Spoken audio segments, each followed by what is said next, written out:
Depuis plus de 2 ans, les promesses de paix s'enchaînent comme des feuilles mortes. Chaque déclaration, chaque rumeur semble éloigner la lumière au bout du tunnel.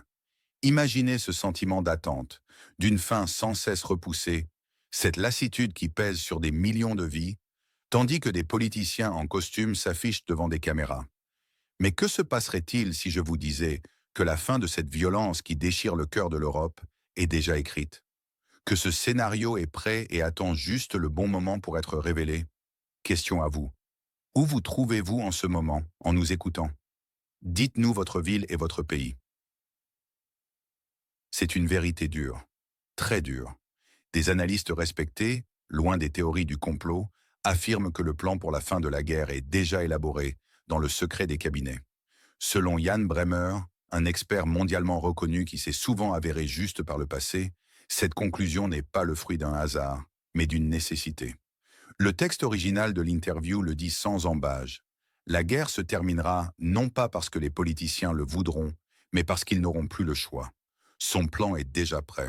C'est un document précis, avec des étapes claires. Il s'agit d'un accord politique et militaire, mais aussi économique. Il prend en compte les intérêts de chacun, même si cela signifie des compromis douloureux pour certains. Ces dernières semaines et mois, des rencontres cruciales se sont tenues, souvent à l'abri des regards indiscrets. On parle de rendez-vous discrets entre des figures majeures, comme Donald Trump et Vladimir Poutine, dans un lieu symboliquement neutre comme l'Alaska, ou entre Trump et Volodymyr Zelensky à Washington. Ce ne sont pas de simples gestes diplomatiques. Ce sont, selon les sources, des discussions fondamentales sur l'avenir. Qui aurait pu imaginer de telles manœuvres derrière les sourires officiels? Cela dépasse les simples discours que nous entendons chaque jour. Question à vous. Signalez-vous dans les commentaires de quelle ville et de quel pays vous nous regardez actuellement. Alors, pourquoi est-ce si important maintenant? Parce que cette situation pèse lourdement sur la vie de chacun en Europe et même au-delà. Des millions de personnes sont affectées par cette incertitude, par le coût économique, par la fatigue sociale. La prolongation de cette confrontation n'aide personne. Elle épuise les ressources, elle génère des flux migratoires, elle tend les relations internationales. En clair, les conséquences se font sentir dans chaque foyer, dans chaque portefeuille. La stabilité étant attendue, la fin de cette épée de Damoclès est promise, mais elle n'arrive jamais. Le coût humain et financier est exorbitant. Les politiciens et les experts à la télévision continuent de nous promettre une victoire totale, une lumière au bout du tunnel qui s'éloigne toujours plus. Une paix qui arrive serait un soulagement. Mais cette paix pourrait aussi être une trahison pour tous ceux qui ont tant sacrifié. La vérité, c'est que les élites sont fatiguées, les alliés usés. L'Europe ne peut plus supporter le fardeau économique. La patience populaire s'amenuise également. C'est pourquoi un dénouement, même imparfait, est devenu inévitable. Mais à quel prix? C'est la question que nous devons nous poser. Chaque jour qui passe sans une solution coûte des vies, mais aussi des milliards. Partagez-vous ce point de vue. Quelles mesures ou sanctions pourraient réellement changer la situation dans le pays frontalier de la Russie? Expliquez votre choix. Officiellement, on nous serine que chaque jour nous rapproche de la victoire, que la résistance est inébranlable et que les négociations ne sont pas à l'ordre du jour. Mais en coulisses, les versions sont tout autres. Des chuchotements persistants révèlent que le plan de paix est déjà couché sur papier. L'idée que des discussions secrètes ont eu lieu entre des puissances mondiales, souvent sous la houlette de figures comme Donald Trump, est dépeinte par certains comme la seule voie réaliste. Trump, qui cherche à inscrire son nom dans l'histoire comme le pacificateur de l'Europe, est comparé à Richard Nixon, ouvrant les portes. De la Chine. Pour ses partisans, c'est un homme d'affaires capable de conclure une affaire avantageuse. Pour ses détracteurs, c'est un cynique qui sacrifie les idéaux pour sa propre gloire. Jan Bremer, lui, nous met en garde. Le plan sera prêt avant que les gens ne soient moralement prêts à l'accepter. Cela signifie-t-il que la population est maintenue dans l'ignorance pour ne pas provoquer de révolte avant que l'accord ne soit scellé? Est-ce de la cynisme ou du pragmatisme? La question des intérêts de la Russie serait prise en compte pour lui permettre de sauver la face. L'Europe, présentée comme un partenaire fatigué, serait prête à accepter presque toutes les conditions pour un cessez-le-feu, épuisés par les coûts financiers et sociaux. Tandis que la Chine, le nouvel architecte, et la Turquie, le médiateur sur le pont, verraient leur influence accrue. Les Nations Unies et les corporations transnationales, décrits comme des acteurs cachés, agiraient en coulisses pour légitimer l'accord et sécuriser les futurs contrats de reconstruction, transformant ce pays dévasté en un terrain de jeu pour les investissements. On dit souvent que l'histoire se répète. Pensons aux conflits gelés qui ont marqué l'histoire. La Corée, Chypre, les Balkans. Des situations où une paix précaire a été instaurée, mais où le problème de fond n'a jamais été résolu. Le souvenir de la chute de l'URSS, où les populations ont été mises devant le fait accompli sans avoir été informées des tractations en coulisses, résonne fortement. Ces mois précédents historiques rappellent que la paix peut parfois n'être qu'une pause avant la prochaine flambée de violence. Les accords signés dans le secret, sans véritable adhésion populaire, portent en eux les germes de futures crises. Les exemples passés sont nombreux. Les élites ont toujours su les choses avant le peuple et ont parfois agi dans leur propre intérêt. La manipulation de l'information n'est pas une nouveauté. On se souvient des lumières au bout du tunnel qui n'arrivaient jamais, des poignées de main bruyantes suivies de l'intensification des hostilités. Quel événement passé, souvent sous-estimé par les médias, pourrait nous éclairer sur la situation actuelle? Laissez un commentaire pour nous dire lequel et pourquoi. Alors, qu'est-ce qui nous attend? Le plan de paix, selon Jan Bremer, se déroulerait en 3 étapes clés. D'abord, une période de silence, allant de 72 heures à 2 semaines. Ce serait un cessez-le-feu généralisé, un calme inattendu après des années de fracas. Ensuite, l'étape de fixation, qui durerait de 1 à 3 mois. Durant cette phase, les lignes de démarcation seraient établies, les accords seraient enfin ratifiés et les premières mesures de désengagement seraient mises en œuvre. Enfin, la reconstruction longue, une période s'étendant de 6 à 36 mois, voire plus.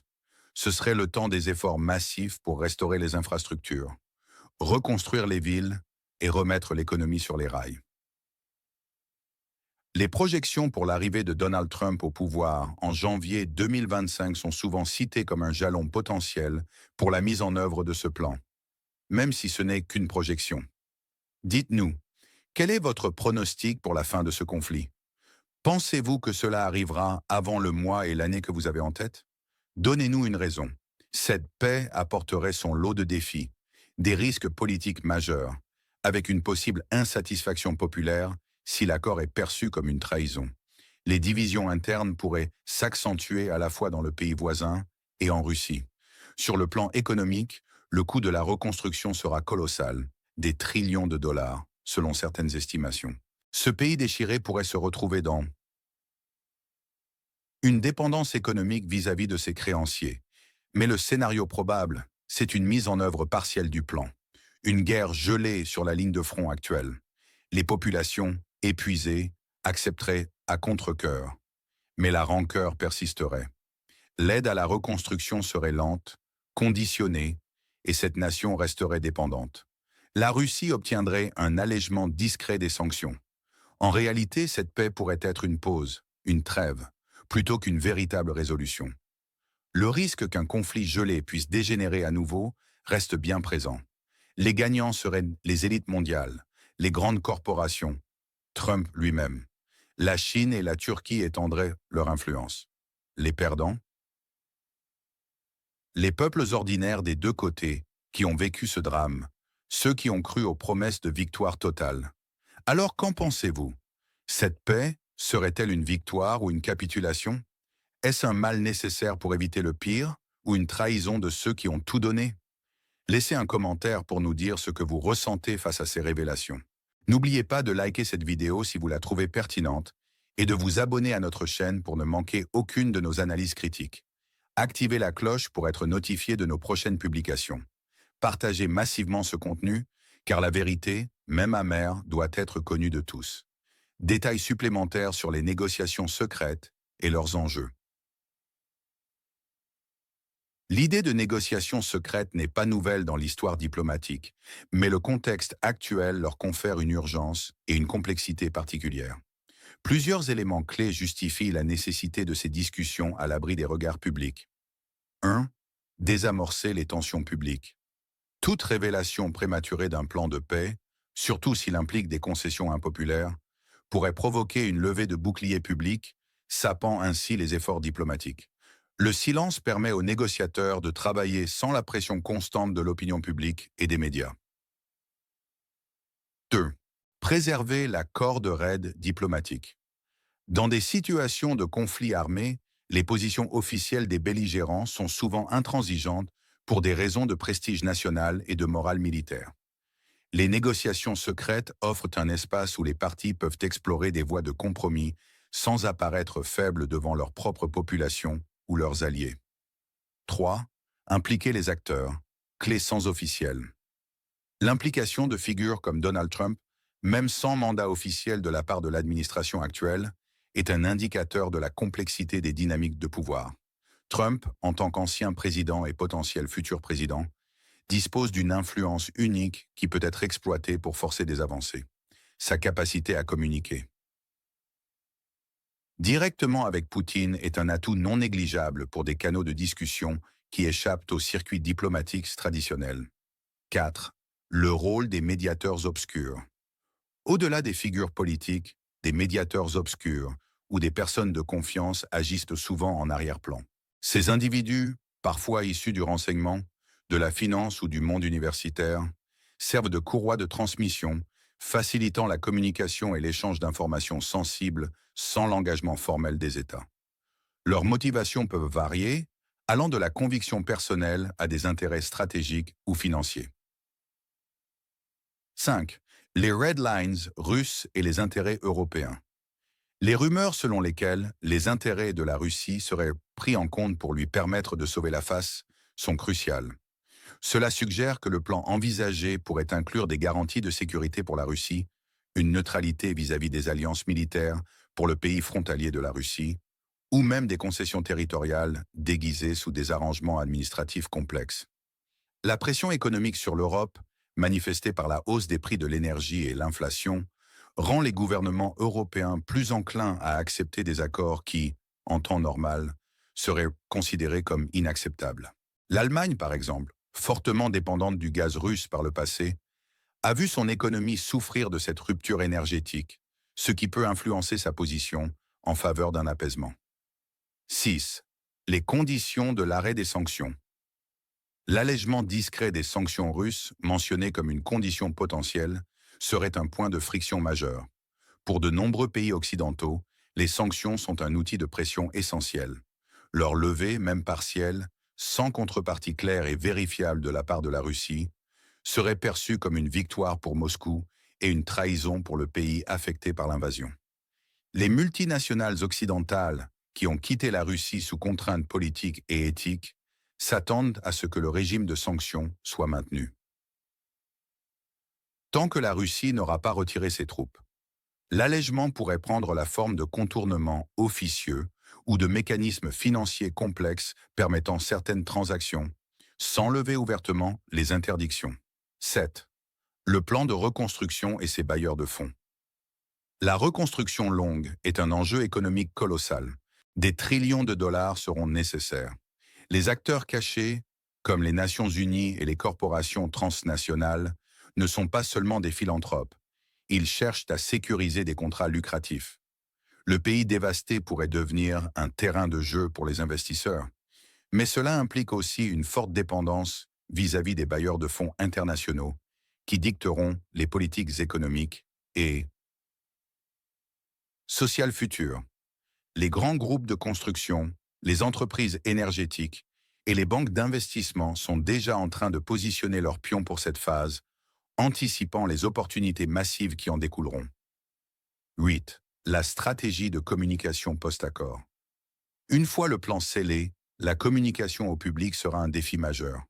Comment présenter un accord qui pourrait être perçu comme une capitulation partielle ou une trahison aux yeux de ceux qui ont le plus souffert? Il est probable que les élites diplomatiques et politiques mettent en avant la fin des hostilités et la stabilité retrouvée, occultant les compromis douloureux. L'appel à la réelle politique et à la nécessité sera sans doute au cœur de l'argumentaire. Dershowitz 9. Les implications pour l'Alliance européenne. Un plan de paix imposé ou largement influencé par des acteurs extérieurs, comme les États-Unis ou la Chine, pourrait créer des fissures profondes au sein de l'Union européenne et de l'OTAN.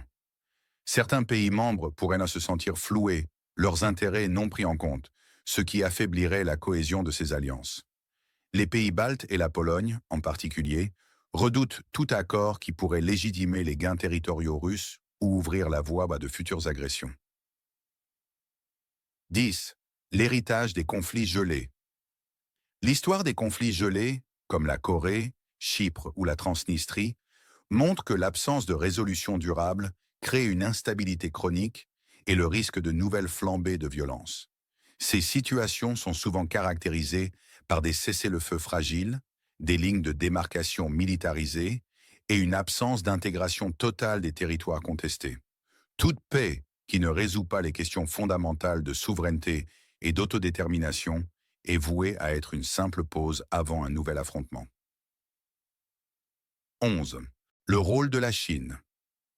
La Chine, décrite comme le nouvel architecte, est un acteur de plus en plus central.